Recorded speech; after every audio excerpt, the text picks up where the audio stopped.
Libra, hello. Ito yung reading mo for October 17 to 31 or kung kailan mo man mapanood itong reading na ito. Timeless naman ito, Libra. So, hindi ito mag-e-expire. Maraming salamat, Libra, kung matagal ka na nanonood sa mga readings ko or kahit bago. Yan, welcome sa mga bago. Shoutout sa lahat ng kababayan natin nanonood sa Pinas at sa ibang bansa. Shoutout na rin sa lahat ng nag-a-avail ng mga private readings natin, nag-avail ng subscription at membership. Yan. Ano yung mga ganap, Libra? Ano yung mga dapat mong malaman sa ngayon? Yan yung aalamin natin dito sa reading na ito. Mga interesado sa private reading ko, guys, pakibasa na lang yung description sa taas or sa ibaba or pakitapos hanggang dulo yung video dahil nandyan yung mga details na kailangan ninyo. Wait lang, guys. Hindi ko makita yung isang tsinelas. Hindi ako sanay na walang tsinelas yung isang paa ko. Ayan, naligaw na dun sa upuan. Sorry naman sa distraction. Hindi ako sanay nang walang tsinelas eh. Ayan. Uy, meron dog. Balak mo bang bumili ng dog? Nag-adapt ka ba ng dog? Or meron na talagang dog sa bahay? Ayan. Pwede may mga matters related sa dog or pets. Ayan.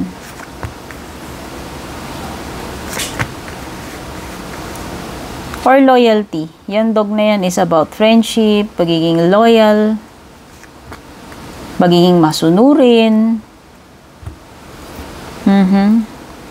Happiness, Libra, yan ang nakikita ko sa'yo. At least, kung hindi ka man maging happy dito, itatry mong maging positive na lang. Kahit may dinaramdam ka, kahit sobrang sakit sa puso mo, siguro yun na yung gagawin mo. Ikaw kasi itong tao na very loving, sincere, hindi ka man expressive or physical na tao, like i-express more, lagi mong sasabihin, pero malalim ka na tao eh. Malalim ka magmahal, you are very loyal, no? So, sa tingin ko dito, ayan, either merong pleasant surprise or gift na marireceive ka, something na magpapasaya sa'yo or magpapakilig sa'yo. Or yun na nga, kung kahit may dinaramdam ka, kahit masama loob mo or nasasaktan ka, tatry mo na lang maging happy. Tatry mo na lang makita yung value ng situation, yung makita yung good things throughout the bad, no? So, sa tingin ko na lang, yun na lang yung magiging focus mo dito. At least, tatry mong maging nice, maging okay, maging happy, whatever the situation tong kinakaharap mo, sad ka man dyan o hindi. So, mga matters about loyalty. Pwedeng dinadoubt mo tong person na to if this person is ano ang loyalty niya sa'yo? Gaano siya katotoo? Gaano siya ka-loyal? Pwedeng yun yung ina-assess mo dito sa person na ito. Mapagkakatiwalaan mo ba talaga siya? Isa ba talaga siyang mabuting kaibigan? Tapat na kaibigan? Ayan. Okay? Meron kang admirer siguro, Libra. Yung iba sa inyo nakaka-receive kayo ng flowers. Ayan. Sign ng manliligaw. Ayan, pwede kang meron ditong admirer. Secret admirer man yan or hindi. Nandiligaw. Palagi niya sinasabi yung mga pleasant things about you. Dahil tuwan-tuwa siya sa'yo. Siguro crush ka niya. Siguro, humahanga lang din kahit hindi naman siya nagkakakrush sa'yo. Pwede naman hinahangaan ka lang o pwedeng marami kang tagahanga, romantic man yan or hindi. Dinadaan ka niya sa flattery. Yung talagang mabulaklak ba? Ayan, mabulaklak. And speaking of bulaklak, ayan, mabulaklak magsalita tong tao na to. And pwedeng, kinikilig ka naman at natutuwa ka naman doon sa mga compliments na nare-receive mo yan. Pwedeng marami kasing natutuwa sa'yo, nagaganda, nag-a-admire sa'yo. Ayan. Wow, Libra, ang ganda. Ang ganda. Magiging masayang-masaya yung puso mo sa mga darating na araw. And pwedeng may kinalaman yan sa love life mo, sa romance. Meron ka talagang marireceive. Pwedeng iba, baka nahuhulog na rin kayo. Pwede, sabi ko nga baka naman natcha-charm ka na nitong person na to na lagi na lang nag-a-admire sa'yo, dinadaan ka niya sa flattery, mga matatamis na salita, mga ganun. Pakilig ba? Hindi ikaw naman pwede kang kiligin din. Pwede ka ring bumigay dito sa person na to. Pwedeng magka-crush ka na rin sa kanya or natcha-charm ka na rin niya. Kasi siguro bukod sa sweet talks, pwedeng attractive din siya. I don't know. Pero pwede kang dito, madala. Ma-swept away. Ma-infatuate din. Oo. There is attraction, admiration, flattery, mga masasarap sa puso or nakakakilig, nakaka-happy. Yan. So much positivity, Libra. You have the sun. Ayan, nag-i-emit ka na naman ng kaliwanagan. Sabi ko nga di ba kanina dito, maganda man yung sitwasyon mo, nakakaranas ka man ng sadness, pero tinatry mo pa rin maging light para sa iba. Tinatry mo pa rin maging positive always. Yan. So, nakikita ko lang dito, ano man tong kaharapin mo, iba to nila sa'yo, ginagawa nila sa'yo, mga hindi maganda nangyayari sa buhay mo. Andun ka pa rin na nag-iimit ng kaliwanagan Tinatry mo pa rin as much as possible na maging happy, maging positibo always. Hindi nila kayang idim yung shine mo, Libra. Hindi nila kayang idim yung kaliwanagan mo. Ayun ka Hindi mo mapipigilan talagang mag-shine. Yun yung nafe-feel ko rito. Sa tingin ko lang, blooming ka, glowing ka, nagkakaroon ka ng glow up sa career mo. Ang ganda. Napaka-positive. So, successful. Kung may gagawin ka, for sure, successful yan. It will bring you satisfaction, happiness, Basta merong positive outcome dito. And kung meron kang ine-expect na clarity, Libra, kung may mga bagay na nagpapagulo sa isip mo or wala kang makuhang sagot, paparating na yung sagot with the Sun card. Mai-illuminate na yung mga dark areas na yan na hindi pa nare-reveal. Mare-reveal yan. Malalaman mo din yung katotohanan sooner or later.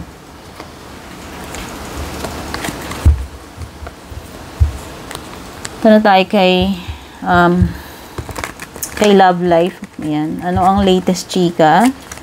Chismis about your love life, Libra. Itong dates na mga binanggit ko or kahit pagkatapos ng mga dates na yan. As long as na-reach ka nitong reading na to, Libra, ha? Baka talagang para sa'yo itong mga mensahe na nandito. Love life mo naman, silipin natin. Okay. Daming happiness dyan. Ang ganda. Happiness. Siguro mukhang loyal naman sa'yo itong person na to. Kasi may loyalty rito This is a sign of loyalty talaga. Kung tina-doubt mo yung tao na yan, friendship man yan o romantic, loyal yan sa'yo. Happiness, Libra. Eto na ba yung happiness sa love life mo? Alam mo, nag-uumapaw talaga yung happiness sa'yo. Ayan, sunflower, There is something about sunflower. O baka mahilig ka sa sunflower, or yun na nga, flower na naman. Sabi ko nga, may nagbibigay ba sa'yo ng mga bouquet ng flowers, and usually, sunflower ba yung binibigay niya sa'yo?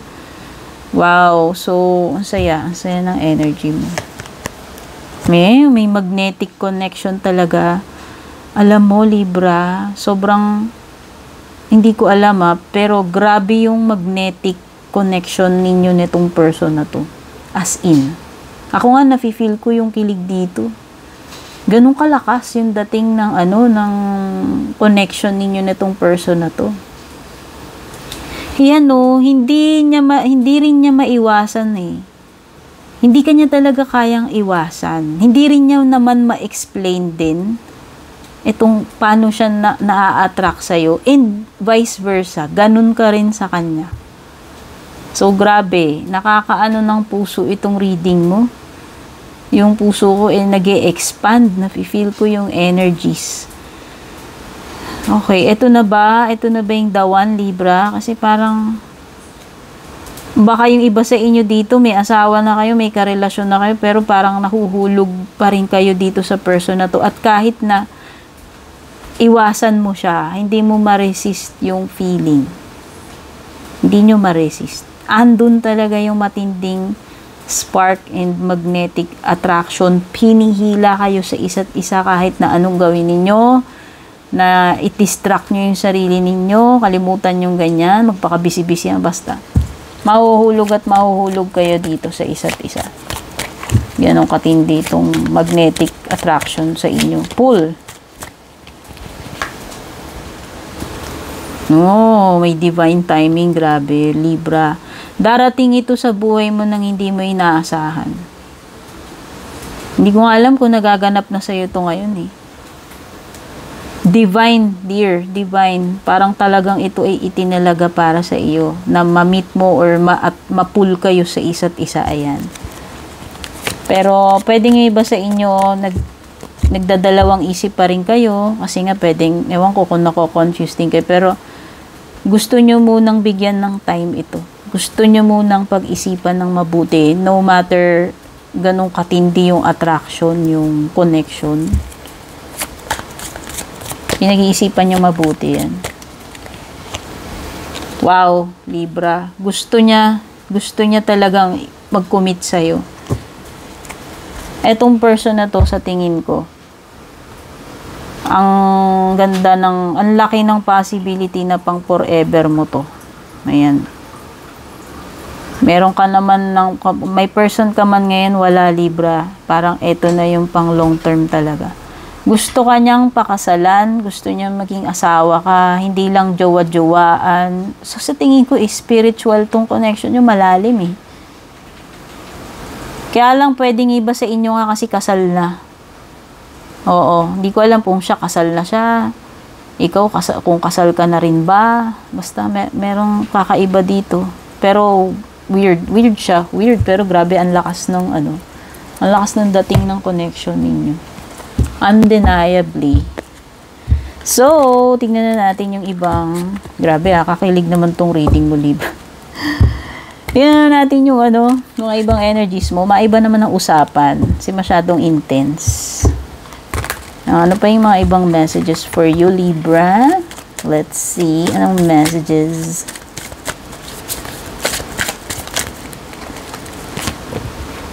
Okay, you have here Virgo. Virgo energy, merong Scorpio energy, a fire sign energy, Aries, Leo, or Sagittarius, at saka isang earth sign. Oo, malakas energy ng Virgo. Yan, earth sign. Sa bottom ng deck mo, you have Scorpio. Ayan, malakas energy ng Scorpio at saka Virgo.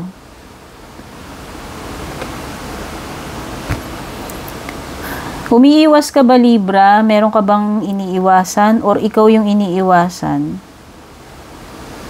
Nasa period ng isolation itong tao na to. Hindi ko alam kung ikaw to o si Virgo. Para siyang biglang nag-shutdown. Pwedeng umiiwas or lumayo. Basta parang energy ng lumayo eh.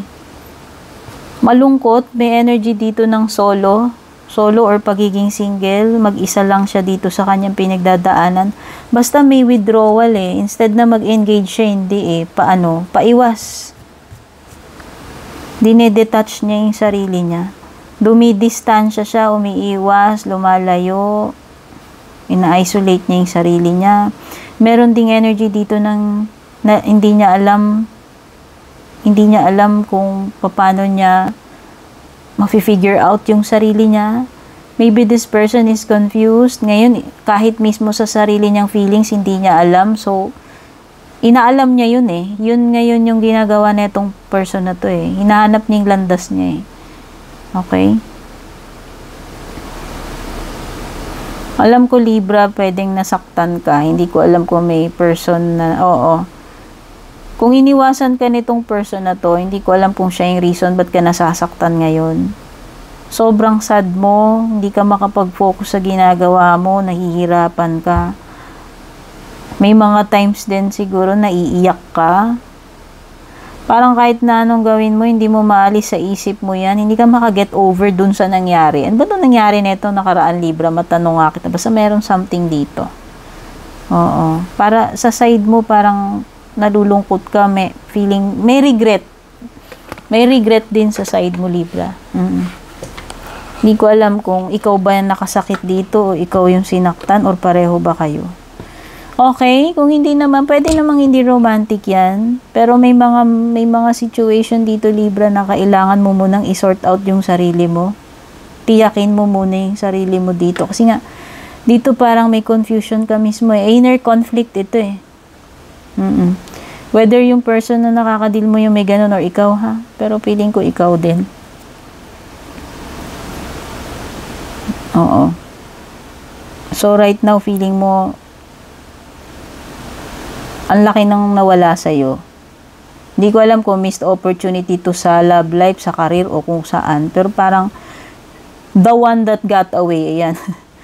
Ano man yan opportunity man yan sa career or sa love life, parang feeling mo, wow, the one that got away. So sad. Parang gano'n na lang. Pero life must go on. And ikaw ito, trying hard to cope. Trying hard na makapag-move on. Kasi wala ka na rin naman choice. Feeling mo, kung dinisconnect na itong taon na to yung sarili niya sa'yo, hindi siya, nawala siya, naglaho, hindi siya nagpaparamdam. Ayaw mo rin naman maghabol dito. Ayaw mo rin. Okay? So, pagdating dito, may mga delays, ayan. So, kung may mga lakad ka, may mga gagawin ka, kung ano man ito, may mga hassle or delay. Yung iba, dahil sa sadness mo rito, yung sabi ko nga parang, wala ka sa hulog, hindi ka makapag-focus sa ginagawa mong trabaho, wala kang gana. Yung iba baka wala pa kang gana kumain, walang motivation. Basta kung ano man itong nangyari na sad sa'yo, sa romantic man ito or hindi, ang laki ng impact sa'yo. Hindi ka productive itong mga susunod na araw dahilan dyan. Apektado ka much. Oo. So, ayan may missed opportunity nga. Ayan, yung iba sa inyo dito. O baka na-miss nyo itong malaking opportunity na to sa career or sa pera. Kaya dismayado kayo eh. Lost opportunity na siya, Libra. Mag-move on ka na. Walk sa'yo. Mag-focus ka dun sa kung ano meron na yan, Hindi pa naman tapos ang lahat, Libra. Kung nawala man yung tao na yan or opportunity na yan, meron ka pang option dito na isa. Ibig sabihin, to start over. May darating pa sigurong mga blessing sa'yo or tamang tao para sa'yo, yung hindi ka niya iiwan o sasaktan. Pwedeng ganun. Pero yun na nga, itong matinding regret mo, matinding sadness mo, it's because feeling mo may nawala sa'yo na baka hindi na siya babalik. Maybe, tingin ko lang, lost opportunity sa career or sa love life. Yun yung mga nafe-feel ko. Okay, Libra. So, there you are. Ito yung mga energies na nasagap natin in this reading. I hope makatulong sa'yo to. Take care. I love you. Babush.